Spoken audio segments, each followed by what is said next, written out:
everybody. So this video was actually stemmed from, my little cousin, she, we aren't little anymore, she's a grown adult. She actually just posted a reel up that actually made me think of something. So she, like I, is in recovery.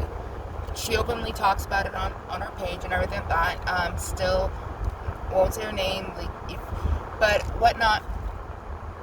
It was making me think about something, and so for me, I'm very proud that I am in recovery. That the life I have today, legit, wouldn't be possible if I was still out there using and drinking and making a lot of the horrible choices I was making. And that does not mean during my life in recovery have I made all the wisest and best decisions in so many aspects. Far, far from that. But what that means though is even when I make bad decisions, like I make a stupid life choice or whatever and everything and I realize that basically things are falling apart and everything around me, that means that I don't have to go rely on a drink or a drug to go fix my feelings because things aren't working out the way that I want them to be. That today, that even if and when I make horrible life decisions that are possible to happen in recovery, or life choices, or not even choices, life actions happen that I'm not happy with, that I don't have to pick up a drink or a drug over it. That I've decided that basically somewhere subconsciously years ago when I was getting sober, the deal was that I decided the cost of my sobriety came with me choosing to absolutely feel every single one of my feelings, even if I really dislike that feeling. And there's plenty of days that I am so uncomfortable in my own skin that that legitimately that basically that I am uncomfortable with what's happening around me, but I know I got to trudge through it. Like that has been something that's been really, really, really staying somewhere in my head from the early days that I can remember to today. But again, the whole concept of this video was coming from a place of being like family disease. Like for myself, I look at my family tree, my biological, like you're absolutely somehow related to me by blood. It actually is a family disease. And kind of like when they go through the family history and stuff, like, does your parent have high thyroid or hyperthyroidism or high cholesterol? Oh, if they do, you're most likely going to have it too, and everything like that. And those are questions that people get asked when they go to the doctor. It's like, oh, is alcoholism in your family? Is addiction in your family? And a lot of times, a lot of us lie because we don't want to look broken. And today I can honestly say that not only is this a family disease, but I'm honestly absolutely grateful for the ones that I am aware that have identified themselves of having a problem and have chosen to choose recovery. However, they chose, because the thing is that what I'm also grateful for in the time that I've been around in working on my own recovery is that I absolutely know that not everybody is going to be going down the same path. Basically meaning that you could have two twins that are both admit that they need to be in recovery. One chooses maybe path A, and another one chooses path B. Path A might literally be abstaining from it completely, never going into the halls of any meeting, regardless if that is in Celebrate Recovery, going through the church aspect, just straight church, therapy, AA, NA, whatever. Like literally could just never go into any meeting ever, ever, ever.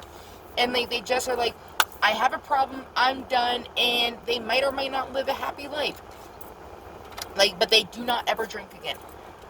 Person B could literally be like, you know what?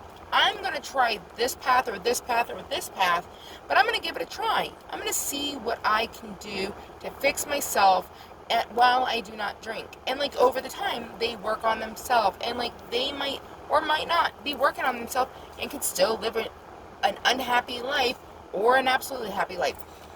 What I've realized is over the last almost 13 years of Wild being around, I've watched some of my friends, one friend in particular who brought me to my first meeting, like, or let me rephrase that, introduced me to my first meeting and everything like that. And because I lied on Facebook and said that basically my therapist wanted me to go to AA because they thought it would be good for me. And they stepped up and was like, hey, like, this is a meeting that I've gone to, but I can't drive. Since you drive, can you pick me up? And they introduced it to me. Almost 13 years ago from today, they have not had an easy path in their recovery. But that is their story. Mine, on the other hand, is since that day that I came into the halls, that basically I have yet to leave as much as I've tried. But has my life been 100% perfect? Absolutely not. Have I always been happy? Absolutely not.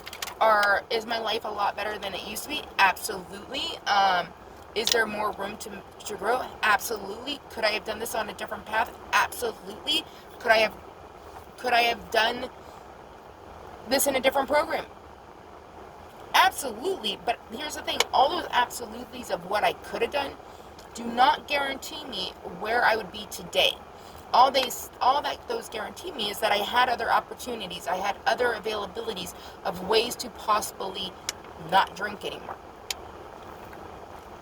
And but what I'm really absolutely grateful for is that I absolutely know that this is a family disease, that it's not that I'm the only person who is battling this in my genetics. And the other thing I'm really absolutely grateful for is that I know there are 2 other strong women in my gene pool who each day at this moment are choosing one day at a time just not to pick up. And their stories are not exactly the same as mine. They had to go through different trials and tribulations. Their paths to where they are today were not the same as mine. But at this moment, I'm 99.9% sure that at this moment, all 3 of us are currently sober at this moment. With that statement also, are we guaranteed to be sober later on in life, continuously from today? None of us are guaranteed. All we are guaranteed is that if we do the best that we can each day, we have a better chance at success than if we do not than if we do not do whatever we're doing. But we really are not sure what happens. There's always tomorrow. There's yets available. So I just know I'm not guaranteed. I'm not guaranteed that my life is going to stay sober. Do I absolutely hope it does? Yes.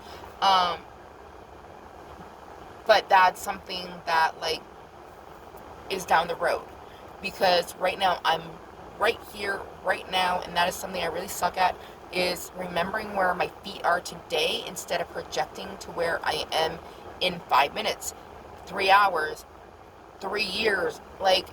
I'm notoriously great at trying to project and figure out where everything's going to be later on down the road. And I'm trying my best these days to be more aware of where I'm at right now. So with that, if you or anybody in your life is struggling with an addiction or alcoholism, there are so many different avenues that they can possibly go to. But if you have a family member that is struggling and you don't know what to do with yourself, this is a recommendation, and I point one finger to you, being like, I recommend this, and there's three back to me because I have yet to do it myself, but I've heard really great reviews. There's a program called Al-Anon. So, and I believe there's one for NA as well. Basically, it's basically the way for family members to deal, or friends or family, like coworkers, whatever, to deal if there's a person in your life who is drinking. And it's also a way, from my understanding, and this is what I've heard from other people, is that it helps you not to enable them anymore. Like, you're able to finally put up kind of a thing. But look into it. If you are struggling with addiction or alcoholism, there are, like, if you have access to a phone book, which not a lot of us do, you can open up and that either go to Narcotics Anonymous or Alcoholics Anonymous. But there are other programs like Celebrate Recovery. And again, whatever works for you. But also maybe a therapist, talking to a therapist. Like, there's so many different avenues. Talk to your doctor. Let your doctor know. They can help you. There's rehabs. There's detoxes. There's long detoxes. There's long, like, aftercare, sober houses. These are things I did not do in my journey, but I've seen both bad situations, but I've also seen really great situations, because it's always the person who is there, not exactly the house per se, though the house can sometimes be bad. It really, it's not one, it's just more, it's a whole dynamic of different things. All I do recommend is that basically, if you are struggling, Google, like, where's a meeting, like, basically, like, what are my choices, and if you are watching this and you have an experience with this and you are open enough to share your experience and you want to write something, please go right ahead. Everybody on here knows that I'm pretty open about mine. And again, I'm not saying how my path is better than anybody else's. Absolutely not. And it's not on my own merit. My higher power literally is like, listen, Felicia, we don't have enough booze and alcohol for you up here. Like, for me to deal with you, Felicia, you need to stay down there. So, and right now you're causing less harm by not drinking. If you start drinking, the world will go up in flames. Because I'm a pyro and I probably will destroy the world. I'll be like, yeah. But that's kind of off topic. But yeah, it's, for me, I consider this a family disease. Was I born alcoholic? Probably. Was I eventually going to get it? Yeah. Like, it's one of these, like, what came first, the chicken or the egg? It was destined in my cards to happen. And but yeah, just made me think. Like, she posted up something, made me think about it, and the fact that, like, today I'm grateful that basically this is a family disease and I'm very aware of it. And I just do honestly also hope anybody and everybody who is related to me via blood that could possibly eventually be an alcoholic or an addict, I hope their path is not that heinously, horribly long. But the thing is, though, every one of us has to go through our own journey and our own path to understand. And then once we, like, do realize we need help, that basically, like, once we accept that we need help and that we can't do this on our own, whatever path and everything, that it makes it a lot easier to start doing the work. So yeah, and anybody ever wants to talk, you're more than welcome to. So, oh, dragonfly. On that note, side noting, ADDing, I will talk to you guys all later. You guys have a great day. Bye.